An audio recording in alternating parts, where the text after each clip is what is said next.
Hi class, now we're going to take a look at some of the accessory organs, talk a little bit about the liver, the gallbladder, and the pancreas. Now the liver is important because the liver is what's producing the bile. The liver produces it. It stores it in the gallbladder. So it stores it in the gallbladder, but it's produced by the liver. The liver is involved with detoxification. The liver is involved in the interconversion of many nutrients. It can store a whole lot of vitamins and minerals. It's involved in destroying and breaking down old red blood cells.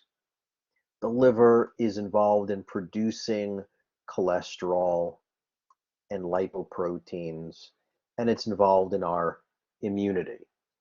So again, to review the relationship between the liver, the gallbladder, and our good friend here, the pancreas. Let's take a look. We have to include the duodenum in the conversation because the gallbladder is going to release stuff, the liver is going to release stuff, and the pancreas is going to release stuff, all that will eventually dump its contents through that duodenal papilla, that opening. So here's the gallbladder, and the gallbladder is going to store like phospholipids, water, toxins, cholesterol, bile, and it can release it into this cystic duct right here. That's the cystic duct. Then you have the liver, so there's a right hepatic duct, there's a left hepatic duct, and the right and left hepatic duct come together to form a common hepatic duct. Now the common hepatic duct and the cystic duct, they come together and they meet right here at the common bile duct. So remember, the liver makes bile, but it's going to store it right there in the gallbladder. Well, the duodenum, this is going to release CCK, cholecystokinin. Remember, when fat is dumped from the stomach into the duodenum is going to release cholecystokinin, CCK, that goes to the gallbladder. Makes the gallbladder contract so that everything that the gallbladder has is going to come out, including bile, including cholesterol, including water, including phospholipids, including toxins. They all come out and into the duodenum. The pancreas pushes out pancreatic carbohydrates and pancreatic protease and pancreatic lipase. It's going to send all those digestive enzymes into the duodenum, along with sodium bicarbonate to buffer out any of the acidity from the contents that are dumped from the stomach into the duodenum. Okay? So if we remove the liver, then you could see the gallbladder here. You could see the right and left hepatic ducts of the liver. Here's our cystic duct. Here's our common hepatic duct. And then this right here is the common bile duct.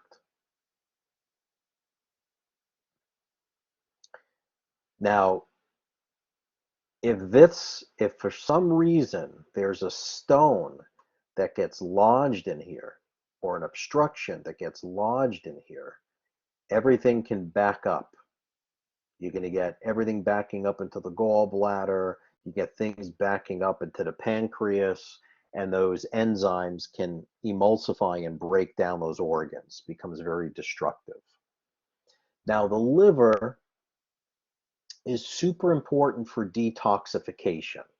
If you look on the lower right, we have toxins that come into the body. There are endotoxins and exotoxins. Endotoxins are toxins that are made from the human body, like the end products of metabolism, or bacterial endotoxins. And then we have toxins from the outside world, like drugs and over the counter and alcohol and agricultural chemicals and food coloring and food additives and household chemicals and pesticides and herbicides and pollutants. So these are all toxins. So these toxins are fat soluble or lipid soluble, and they come in, these toxins right here, come in to phase 1 detoxification. If we look on the right here, we have phase 2.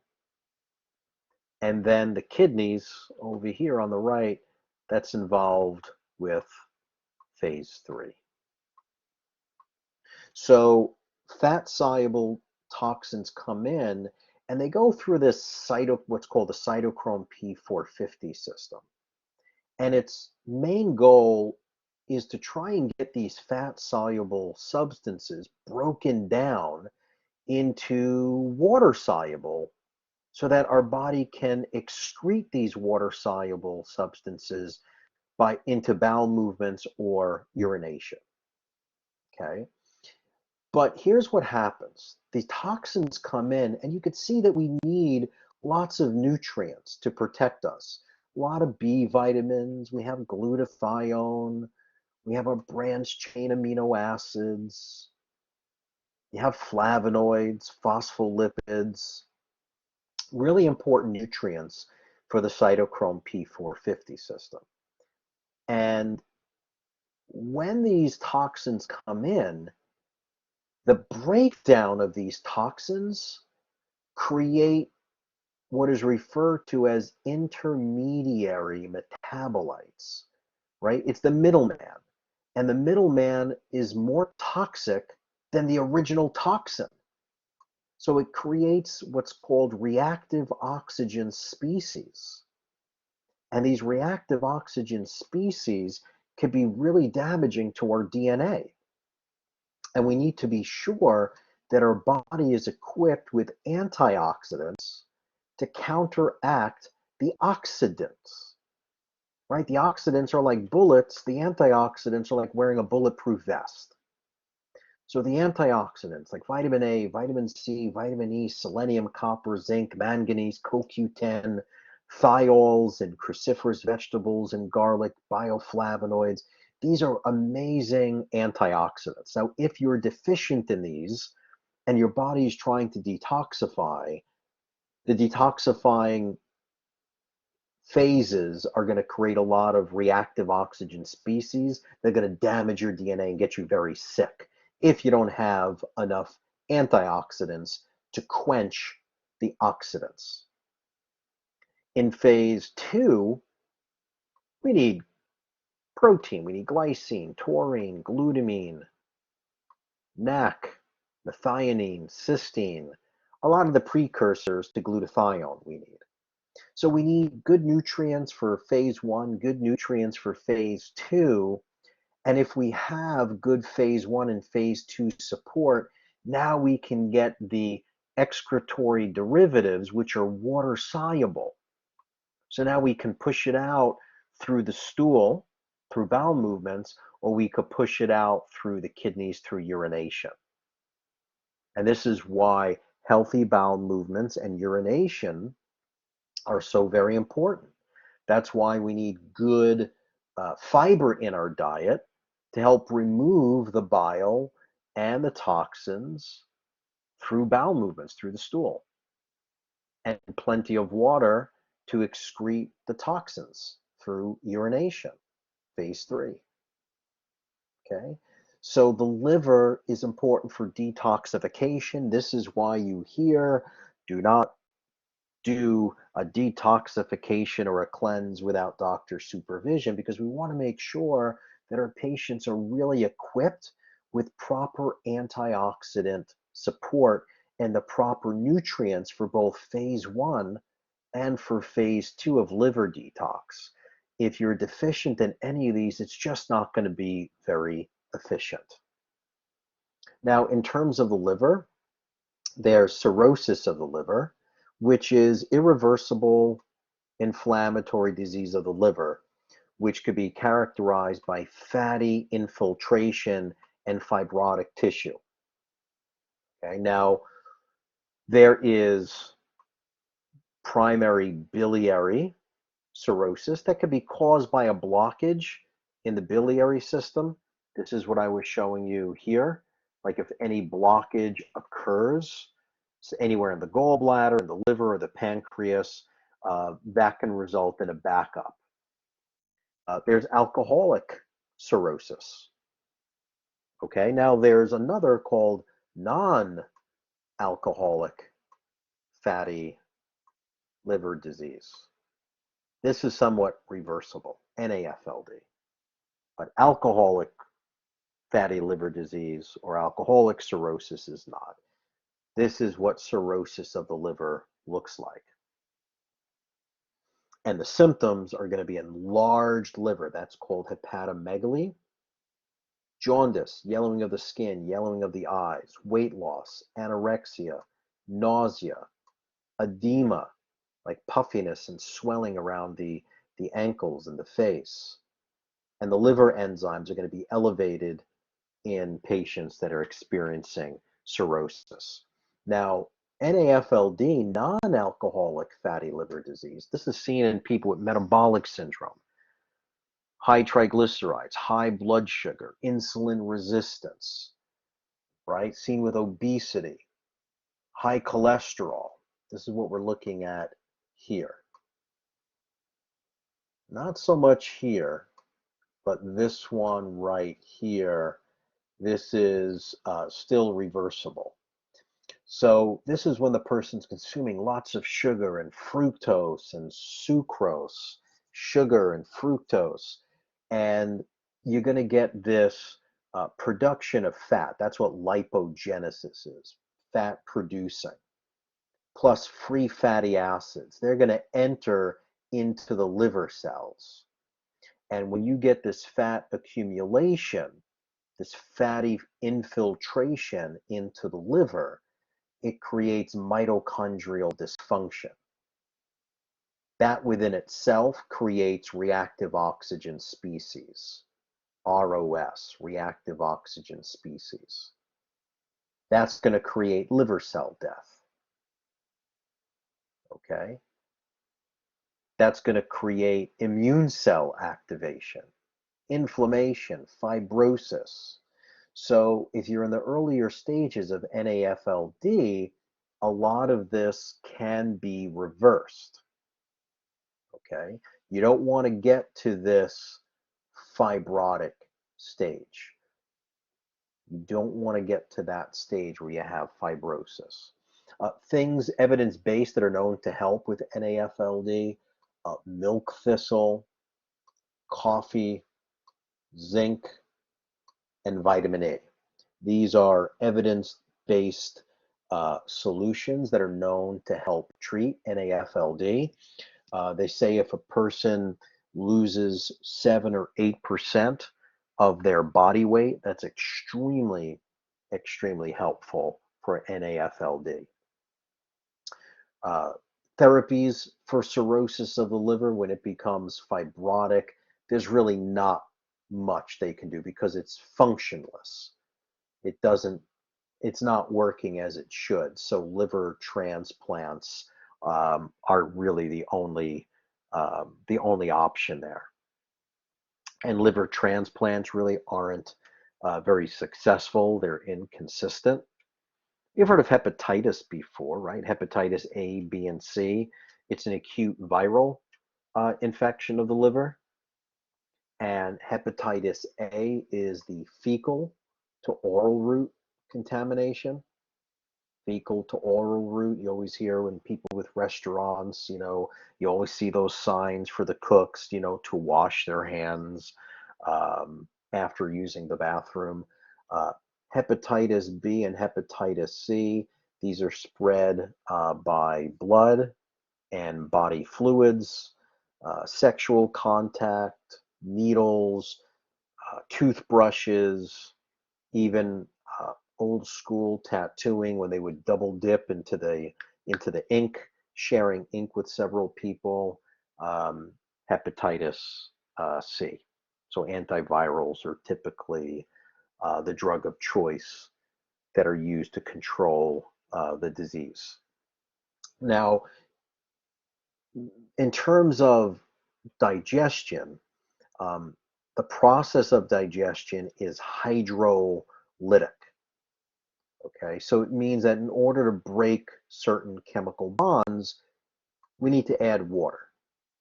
Okay, so carbohydrates and proteins can easily be mixed with water. But fats, on the other hand, they're insoluble. But the body has created and devised an ingenious method for lipid digestion. So we have to look at the biliary system for that.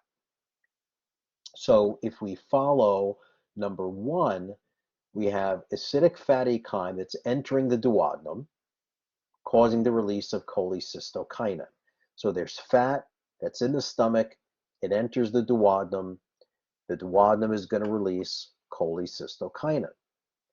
So the cholecystokinin is going to enter the bloodstream. It's going to enter the bloodstream, and it's going to find its way here. Number three, bile salts and secretin are transported into the bloodstream, stimulates the liver to produce bile. Well, now we go to number four, vagal nerve, cranial nerve 10, vagal stimulation causes a contraction of the gallbladder. The cholecystokinin causes the gallbladder to contract, pushing out whatever's in the gallbladder into the duodenum. Okay? What is in bile? Bile is made by the liver.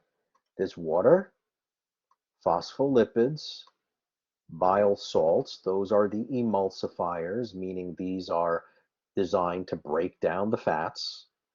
And then what's excreted is cholesterol and toxins. So in the gallbladder, there's cholesterol, toxins, water, phospholipids, and bile salts. If you have stagnation in the gallbladder and you have an accumulation of cholesterol, an accumulation of toxins, accumulation of water, if there's stagnation in the gallbladder, these are going to form stones, gallstones. Okay, now let's just remember what a phospholipid is. If we were to look at the cell membrane, right? Remember the cell membrane is a phospholipid bilayer. So if I were to take out and cut out, let's say, a section of the cell, and I look at it like this way, and blow this up, these are phosphates, like this. Those are the phosphates, and then you have lipids going in here. Phospholipid. There's a saturated fat and an unsaturated. Saturated fat and an unsaturated. Saturated and unsaturated. So this is a phospholipid. Phosphates and lipids. This is saturated, this is unsaturated. That's a phospholipid. The phosphate portion, remember what's outside of a cell is water, and what's inside of a cell is water. So out here is hydrophilic, and in here it's hydrophilic. It's got to like water. Okay. So when fat is present within the small intestine secretes a hormone known as CCK, cholecystokinin. It enters the bloodstream, causes contraction of the gallbladder. When the gallbladder contracts, the bile will travel from the gallbladder to the small intestine. When the bile enters the small intestine, the phospholipids, the bile salts arrange themselves around the fat masses in such a way to allow their hydrophobic portion to anchor themselves into the fat, exposing only the hydrophilic portion. So if this is a fat, you're going to have the hydrophilic portion out here, and then the hydrophobic portion injecting itself. So again, you have the phosphate here, the lipid going in this way. Okay, so the hydrophilic portion to the surrounding part of water. Essentially, this fat particle is now disguised in a water-soluble coat and can mix with water in the intestines to be hydrolyzed. So it looks like that. Here's the fat, and here's the phospholipid. This is the phospho, this is the lipid. This is the hydrophilic portion around the outside. How cool is that? So the emulsification is the process through which the body employs phospholipids and bile salts in order to break down the large fat masses into smaller fat particles and make them more water soluble. This is why when you look at when we ask about bowel movements, we want to find out, are they floaters or sinkers? When someone goes to the bathroom and moves their bowels, we want to make sure that they sink. If they float, that means there's fat that's not being properly broken down, which means there's probably a gallbladder issue or a liver issue that needs to be looked at. The detoxification process is when the liver can convert some sort of toxin into something usable, right? So like if alcohol comes in, it could break it down into glycerol, fat, and sugar. The body can use some of these things. But if the body can't convert the toxin into something useful, then the toxin is placed in the bile. And the bile and the toxin can be excreted from the body in the feces through the bowel movements. Because when that bile contracts, remember what was in the bile, what was in the gallbladder: water, phospholipids, bile salts, cholesterol, and toxins. And we're trying to remove this. If the gallbladder is secreting these things into the duodenum, we want to make sure that we have plenty of fiber so that we can excrete these. Otherwise, these get reabsorbed, because anything that's in the intestines has two possible fates: excretion or reabsorption. So this is where fiber comes into play. As I said before, the body can remove excess cholesterol from itself. The high density lipoproteins which transport excess cholesterol into the tissues back to the liver. The liver will then pass the excess cholesterol to the gallbladder in the bile. So the bile and the cholesterol will be secreted into the duodenum and could be excreted into the feces. So in order for the cholesterol not to be reabsorbed by the small intestine, we gotta eat fiber. Fiber is the sponge that prevents the reabsorption of the cholesterol and toxins from the small intestine back into circulation. It helps to excrete it. If you don't have fiber, it gets reabsorbed. You have fiber, we can eliminate. Now, cholelithiasis, these are gallstones. Cholelithiasis. This is the formation of gallstones, because gallstones are made up of cholesterol and calcium, and sometimes both. So they're mixed. This is what gallstones look like. I mean, these are massive. They look like little pebbles. Okay? This is what it looks like in the body. You can see here's a stone. Everywhere it's bright white, these are gallstones. All of this, gallstones. Here we can see another one, all of these. It's trying to move down the duct work. These are all gallstones. The symptoms, most stones that cause symptoms, it's because they're too big. They're too big to make it through that cystic duct. And it's typically pain after a fatty meal, right? Because you eat a fatty meal, CCK is released, the gallbladder contracts, you got that bile that's trying to make it down, but you have something blocking it. So it can create pain just behind the right scapula. It can cause yellowing of the eyes and the skin, and it can change the color of the stools. Common in women, they typically refer to it as the 4Fs: female, fat, fertile, and 40, and fair-skinned. So fair-skinned, female, fat, fertile, 40. That's where we tend to see it. What is typically done for it? They call it ultrasonic pulverization or lithotripsy. This is when they use an ultrasonic transducer. It's inserted into the gallbladder. It uses sound waves to break up the stones. And if it keeps coming back and coming back, then they'll do a cholecystectomy, which is a removal of the gallbladder and the cystic duct. So then the next question is, well, if you remove the gallbladder and the cystic duct, how does the body break down fat? Well, you still have the liver, and the liver makes bile. So you get this slow, constant drip of bile from the liver into the duodenum. Nutritional considerations: if a gallbladder has been removed, have to be very careful with fat in the diet and supplement with digestive enzymes like lecithin. That is a fat emulsifier. Okay. Increase the number of meals and just decrease the size, but you want to use digestive enzymes. Diagnosis: typically on an x-ray, it'll show calcium and mixed stones in the area of the gallbladder, or they use a barium contrast x-ray, or they can use sonogram. All ways of picking it up. And to finish up with the pancreas, still, we did the liver, we did the gallbladder, and finishing up with the pancreas. It's retroperitoneal, meaning it's behind the peritoneum. And remember, the pancreas is endocrine and exocrine. The endocrine portion secretes hormones directly into the blood. That's going to be your insulin, that's going to be glucagon. Remember the alpha cells and the beta cells of the islets of Langerhans. So we have insulin and glucagon as well as somatostatin.